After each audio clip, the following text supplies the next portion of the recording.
More champagne, Mom? Larry asked, refilling my glass before I could even answer. I gave a hesitant smile, nervously glancing at my son and his fiancée. We were having a small family dinner to celebrate their engagement, but something didn't feel right in my stomach. To your happiness, Laura, I said, raising my glass. Laura clinked her glass against mine with a purr. I took a big sip. There's something we want to talk about tonight, Larry said, sharing a knowing look with Laura. We're planning a big engagement party next month. Only the best for us. I laughed a bit nervously. That sounds wonderful for you both. But aren't those parties expensive? Oh, we're not paying for it, Laura said casually, waving her hand. That's going to be your gift to us. I almost choked on my drink. I'm sorry? As Larry's mother, it's your duty to pay, Laura continued. We expect you to chip in at least $30,000. Consider it an investment in your son's future. They couldn't be serious. $30,000 for a party. I asked, shocked. Do you realize how unreasonable that is? Don't be ridiculous, Mom, Larry cut in. You make good money, and you have all that inheritance from Dad. You've been saving it all. The mention of my husband, who had recently died from cancer, felt like a fresh wound. I pulled back, hurt by their harsh words. That money is my savings for retirement and to cover my expenses. You didn't even discuss this with me first. Laura rolled her eyes dramatically. Still on about being consulted? Get over it already. You're the mother of the groom. This is what's expected. Just pay up and be happy we're even letting you help. You should feel honored we're inviting you, Larry sneered. Just write the check so we can start planning. I sat there stunned, unable to believe their arrogance and lack of care. I tried once more to reason with my son. Honey, be reasonable. You can have a nice party without it costing so much. Maybe we can cut back a little? Larry slammed his fist on the table, making the glasses shake. I knew you'd be stingy, he yelled. Some mother you are, not even supporting your only son. Tears filled my eyes as I faced their scornful looks. I had always pampered Larry, but I never thought he could be so cruel and disrespectful. I stood up quickly, feeling disgusted by the two unpleasant people in my home. I think you should leave now, I said in a low voice. Laura jumped up and grabbed my shoulders with her sharp red nails. Don't even think about shirking your responsibilities, she hissed, her breath heavy with perfume assaulting my nose. Pay up, or you can forget about having a relationship with Larry and seeing any future grandchildren. I pushed her off forcefully. Get out, I yelled. Leave my house this instant. They left without another word, but I caught them smirking triumphantly at each other. My heart sank as I realized the engagement celebration I had hoped for would only bring greed, manipulation, and pain. The next evening, tired from a long day at work, but determined to resolve the conflict, I prepared a simple pasta dinner, hoping for a frank discussion with Larry. I heard the front door slam and braced myself as loud footsteps approached. Something smells good, Larry said as he walked into the kitchen and headed straight for the wine cabinet. My hopes lifted briefly, then faded as Laura followed him in, reeking of strong perfume. So much for a private chat. To what do I owe the pleasure? I asked, trying to sound calm as I drained the pasta. You're going to love what we have planned, Laura said cheerfully, ignoring my tone as she dug through her flashy handbag. We met with the wedding planner today, and everything is set. All we need is one little thing from you. She pulled out a folder stuffed with brochures and invoices. Just sign here for the $70,000 wedding package. I froze, a chill running down my spine. $70,000, I exclaimed. For a one-day event? That's absurd. It's our special day, Larry complained. Don't I deserve the best?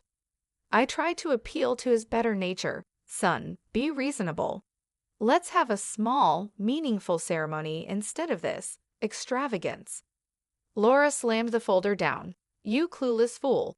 Who said you have a say in this? She screamed. You will pay every penny to give your only son the wedding of his dreams. Anger surged within me. But before I could respond, we all turned in surprise to see my daughter Linda standing in the doorway, looking determined. I was so caught up in the argument that I didn't even notice her come in. "Stay out of this," Laura snapped at my daughter, Linda, who is a bold, tattooed graphic novelist.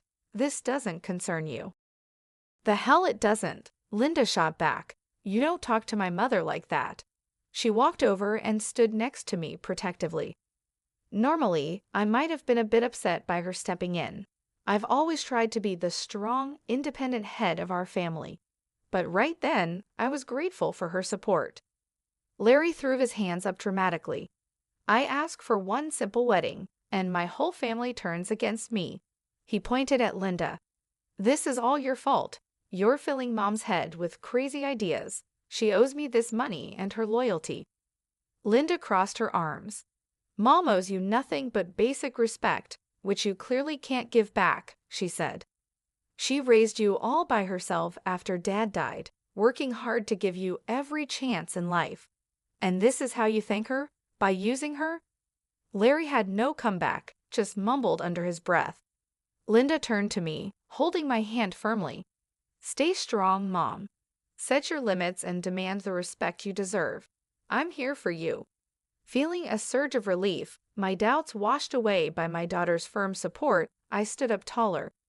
"You both have two choices," I said loudly to Larry and Laura. "Treat me and my daughter with basic decency, or leave our lives for good." Laura opened her mouth, probably ready to say something harsh, but then she saw Linda's stern look and thought better of it. She grabbed Larry by the ear and dragged him out. I squeezed Linda's hand, tears of gratitude in my eyes. "How did I get so lucky to have a daughter like you?" She gave a wry smile, "Just being a chip off the old block. Now, let's eat that pasta and plan our next move. These jerks don't know who they're dealing with." The next week was tough, filled with uncertainty. My phone buzzed nonstop with demanding texts and voicemails from Larry, angry when I didn't call back right away. I started ignoring his calls, not having the energy to deal with his rants. When Saturday afternoon arrived, I decided to treat myself to a manicure to cheer myself up. As I relaxed and the technician worked on my nails, my phone buzzed again. Normally, I would ignore it, but this time, I saw it was Larry's number and curiosity got the better of me. "Hi, honey," I answered cautiously. "It's your witch of a mother," came Laura's harsh voice instead, making my blood start to boil. I was about to hang up when I heard Larry in the background. "Is the old bag actually taking your call? She's been dodging mine all week." Then Larry's voice came through clearly. "Mom, what the heck? I've been calling nonstop. Have you thought more about funding the wedding? The coordinator is on my case." I was ready to say no firmly, but Laura cut me off. "Oh, forget it already. She's clearly a lost cause."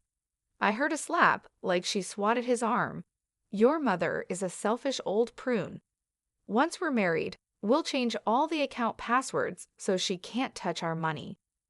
My eyes widened. "Our money?" More noise followed. Then Laura sneered. "Why are we even inviting her to the wedding? She'll just show up in some cheap outfit from a discount store." Their loud laughter made my blood boil, but Larry's next words were worse. "Right. And she'll complain about helping us, as if that tiny insurance payout compares to what I make in a month." I was furious. That tiny payout was nearly $500,000 I had saved for retirement, not wasted like my irresponsible son. Laura laughed loudly. "Oh, please, we both know it was your dad's money that got you that job. Your mom couldn't handle money without a man's help." "Absolutely," Larry laughed. "And we're using that inheritance money way better, like our first-class trips to Australia." Their laughter enraged me. I pressed the red button on my phone so hard I almost cracked the screen. Hearing their cruel words confirmed my suspicions and shook me deeply. My hands shook with anger and outrage. I quickly waved off the concerned looks from the nail technician, threw some cash on the counter, and rushed out the door. I drove home as fast as I could, filled with the need to talk to someone about what happened. Thankfully, Linda was already there, her motorcycle parked unevenly on the driveway. I burst through the front door, and Linda jumped up from the couch, surprised by my upset look. I poured out the whole story, feeling enraged. Linda's green eyes flashed with anger. "Those deceivers," she shouted. "I knew it. They never cared about family or celebration. They just see you as a money source." "I feel so betrayed and used," I said, feeling bitter and trying not to cry. "My own son, how could he?" Linda took me by the shoulders, looking me in the eye. "Mom, listen. We need to get proof and expose these lowlifes for who they are." She slapped her hand with her fist, showing she meant business. "Contact the wedding planner. Get all the documents showing plans made without your oak. I'll look into Laura's background too. I bet her family is rich despite her act." I felt hope and courage rise in me again. Linda was right. It was time to take control and fight back. I hugged her tightly, more thankful than ever for her honesty and strength. "Let's expose them," I said. Over the next 4 weeks, Linda and I collected a lot of evidence showing Larry and Laura's dishonesty. Linda found out that Laura came from a very wealthy family. Her dad owns a big real estate investment company and could easily pay for their extravagant wedding. Meanwhile, I got financial records from the wedding planner showing the huge costs Larry and Laura wanted me to cover $95,000 and counting. "We have everything we need to confront these cheaters," Linda announced, spreading the papers on the dining table. "Let's invite them over to talk about wedding plans, and then reveal what we know," she suggested, her eyes shining with determination. I called them, pretending I was ready to discuss paying for the wedding. They took the bait and agreed to come right away. They arrived on time, the doorbell ringing loudly. Larry and Laura walked in, as usual, full of arrogance and the smell of expensive perfume. "Where's my check?" Larry demanded immediately, never one for subtlety. Laura elbowed him, then put on a fake sweet smile. "Yes, do tell us the good news," she said cheerily. "We have so many decisions to finalize for our big day." I gestured for them to sit down. Linda quietly handed me a thick manila envelope full of damning evidence. My heart raced, but I felt determined.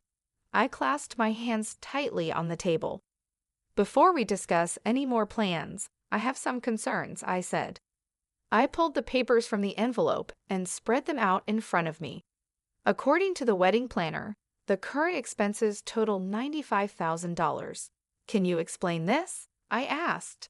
Laura scoffed loudly. "It's the wedding of the century. What do you expect?" "I expect honest communication about money and shared responsibility," I replied calmly. "For example, why don't Laura's very wealthy parents contribute their fair share?" I showed them a copy of her dad's business profile, showing he was worth tens of millions. They could easily afford it. Laura turned pale, and Larry got angry. "Leave Laura's family out of this. It's my wedding, my financial support," he said, pointing at me. "And you're my mother, so just write the check." Expecting their denial, I calmly slid over a pile of invoices and contracts. "Actually, these documents show otherwise. They have my forged signature authorizing $230,000 in non-refundable payments so far. Care to explain that?" Laura gasped. "Are you accusing us of fraud?" From beside me, Linda slammed her fist down. "Damn right she is," she shouted, surprising them into silence. She then spread out the rest of the contents from the envelope bank statements, screenshots, phone records. Clear evidence of their lies and manipulation lay scattered dramatically across the table. "It's all here, clear as day," Linda said with disgust. "You've been exploiting my mother's love and trust, never caring about family, just what you can get from her." "You were spying on us," Larry said in outrage. "Collecting evidence against your fraud," I corrected calmly. "And now you'll cancel this sham wedding immediately." Laura jumped up furious. "How dare you?" she yelled. "I will marry Larry with or without your money." She turned to my son, expecting support. But Larry just sat there, pale and quiet, overwhelmed by the revelations.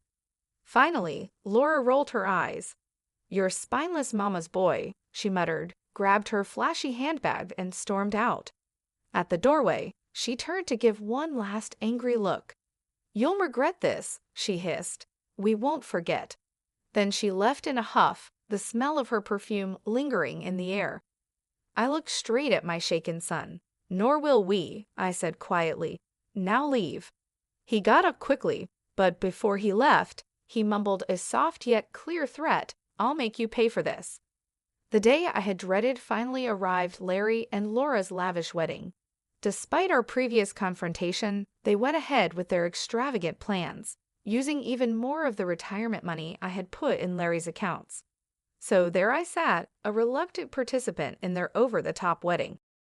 All around me, guests who had drunk too much wandered under extravagant floral decorations that cost more than my first car. The highlight was an 8-tiered cake decorated with handcrafted sugar flowers. Larry and Laura's smug faces were displayed above everything in a huge golden frame. Next to me, Linda slouched in her ripped jeans and combat boots, her pixie-cut green hair standing out against the pastel bridesmaid dresses. We watched the lavish event unfold, barely hiding our disgust. Then the music changed to a grand wedding march, and the crowd quieted as Larry took his place under a brightly decorated arch. My heart tightened. He looked so much like his father, handsome in his tuxedo, radiating charm. There was no sign of the greedy boy I had confronted weeks ago. As Laura walked down the aisle in a fancy dress that I suspected was charged to my credit card, old memories and sadness surged within me. Over 28 years ago, I had walked that same path, full of naive dreams of love and family that quickly turned sour. My faith in love had faded with my husband's death, and now the son we had raised showed me the same cold disregard. As the ceremony went on, anger built inside me. I would not stay silent or support this loveless marriage any longer. I stood up abruptly, my chair scraping loudly across the polished floor. Everyone looked at me. Linda took my hand, giving me strength. Clearing my throat, I met Larry's shocked look. "I apologize, but I cannot stay silent about this farce," I declared. The guests murmured in shock. Larry's face turned red, and he looked embarrassed under my stern gaze. Before he could say anything, Laura pushed past him, her eyes full of anger. "How dare you ruin my perfect day?" she shouted, coming toward me with her hands raised aggressively. I stepped back, recoiling from Laura's hostile energy. Linda immediately stepped in front of the bride. "Back off," she said firmly, standing protectively in front of me. A surprised murmur spread through the room. No one else moved to help. Larry kept his head down, not looking at me, and didn't try to stop Laura. My heart broke. All illusions were gone. I no longer had a son. The greedy, cowardly stranger in front of me would never again receive my support or resources. I moved past Linda to speak to everyone. "Let all bear witness to this fake, pretentious wedding," I said loudly. I refused to support these deceivers any longer, and I cut all ties. This farce ends now. I turned and walked briskly to the exit, my skirt swirling dramatically. As I passed my shocked son, I paused long enough to echo his earlier threat: "You'll regret this." Then I walked away confidently, Linda right beside me, our footsteps echoing a firm departure from that toxic place. We stepped into the dim sunlight outside, the doors closing behind us, cutting off Laura's angry shouts. I took a deep, freeing breath. Relief washed over me as Linda and I got into her car. "Thank you for being there with me," I told her, patting her tattooed hand. She smiled slightly. "Are you kidding? I've wanted to stand up to Laura for years." As we drove away from the extravagant deceit, tears came to my eyes, but this time they were tears of relief, not sadness or regret. Looking at my brave, loyal daughter smiling back at me, I knew I would never be alone again. In the months after that disastrous wedding, I changed my phone number, moved to a new place, and shifted my remaining assets, cutting off all contact with Larry and his toxic bride. I heard through rumors that they had their honeymoon in Australia, likely using what was left of my retirement savings. Let them indulge, I thought bitterly. Reality will catch up soon. Sure enough, just a year later, Larry showed up at my doorstep. I came home to find him sitting there, unshaven and smelling of stale cigarettes. I was so surprised that I froze, my grocery bag slipping from my hands. Larry's eyes showed a flash of embarrassment. He tried to help me pick up my things, then said quietly, "Hey Ma, can we talk?" I walked past him without a word to unlock my front door, motioning for him to come inside.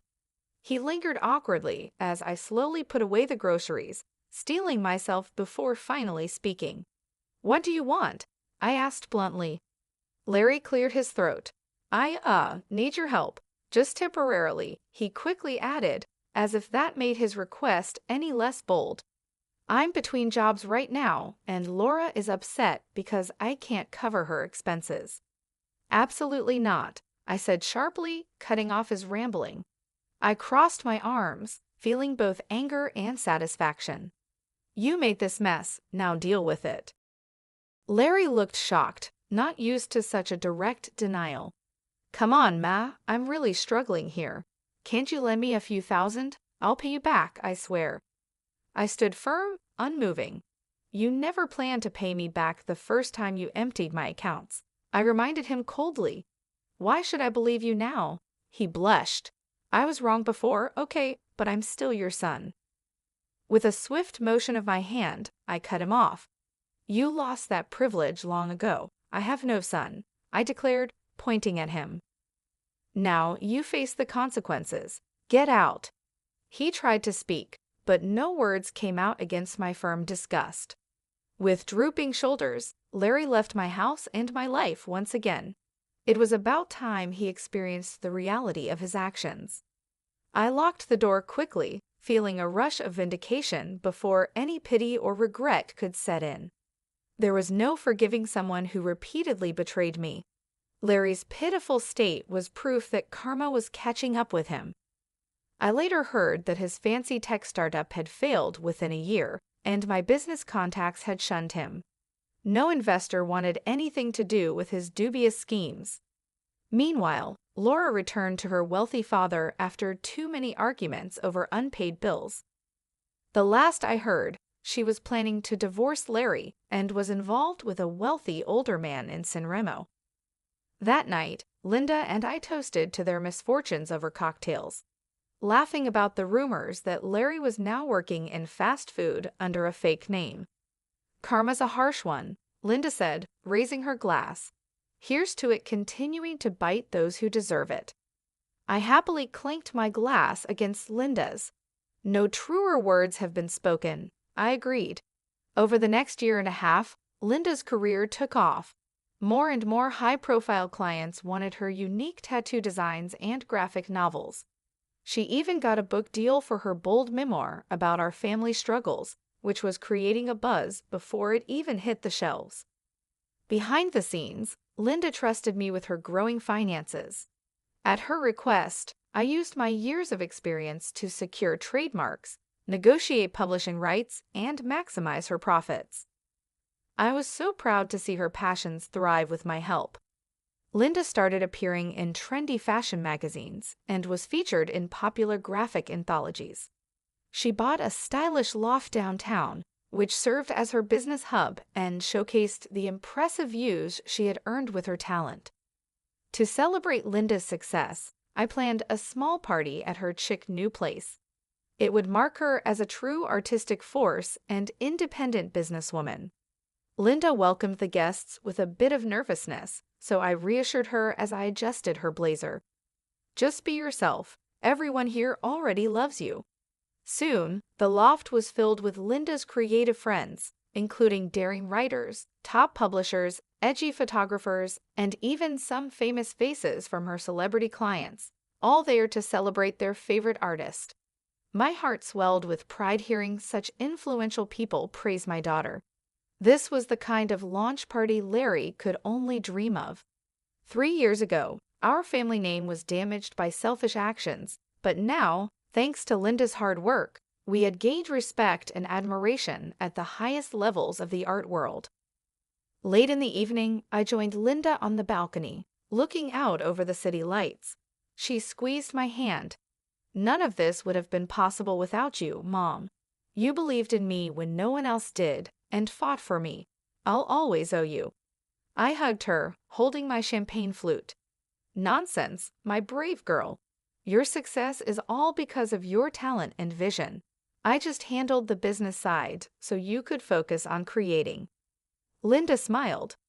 "Well, I definitely got your business sense and Dad's creative flair," she joked, clinking her glass with mine.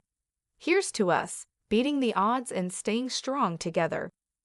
I laughed happily, feeling a deep joy as a mother. My daughter and I had survived tough times of greed and betrayal, and now we were thriving on our own success. As the party went on, I quietly raised my glass to the sky, thinking of her late father.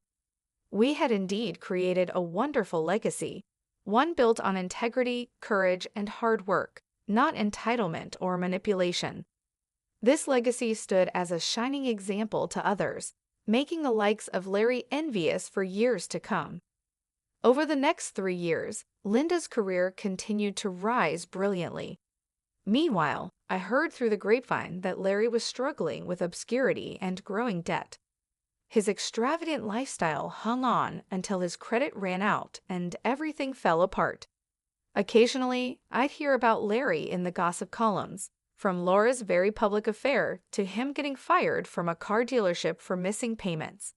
I took these stories with quiet satisfaction, confident that our paths would never cross again. I had retired from my corporate role to focus on my passions, pursuing artistic hobbies, helping disadvantaged youth, and planning trips around the world. I also decided to move to a more manageable home and found the perfect place in a scenic coastal senior community. Surrounded by mature trees and vibrant gardens, I enjoyed peaceful walks with close friends, finding a new sense of tranquility. Meanwhile, Linda found her match in Riley, a brilliant software developer who loved her spirited nature. I saw true partnership potential in him right away, and my feelings were confirmed when they moved in together. Soon after, Linda excitedly showed me the unique ring Riley had designed, announcing their engagement. "My darling girl," I said, my eyes tearing up with joy, "I'm thrilled you found someone who deserves your big heart." Linda described her dream of a small garden wedding, much like my own vision from decades ago. No extravagant displays, just a deep, lifelong commitment surrounded by loved ones. I held her hand, emotionally moved by how beautifully she was realizing the dreams her father and I once had. Later, as we planned the wedding over tea and biscuits, Linda hesitated, then mentioned a difficult topic. "Mom, about inviting Larry." I quickly waved off the idea.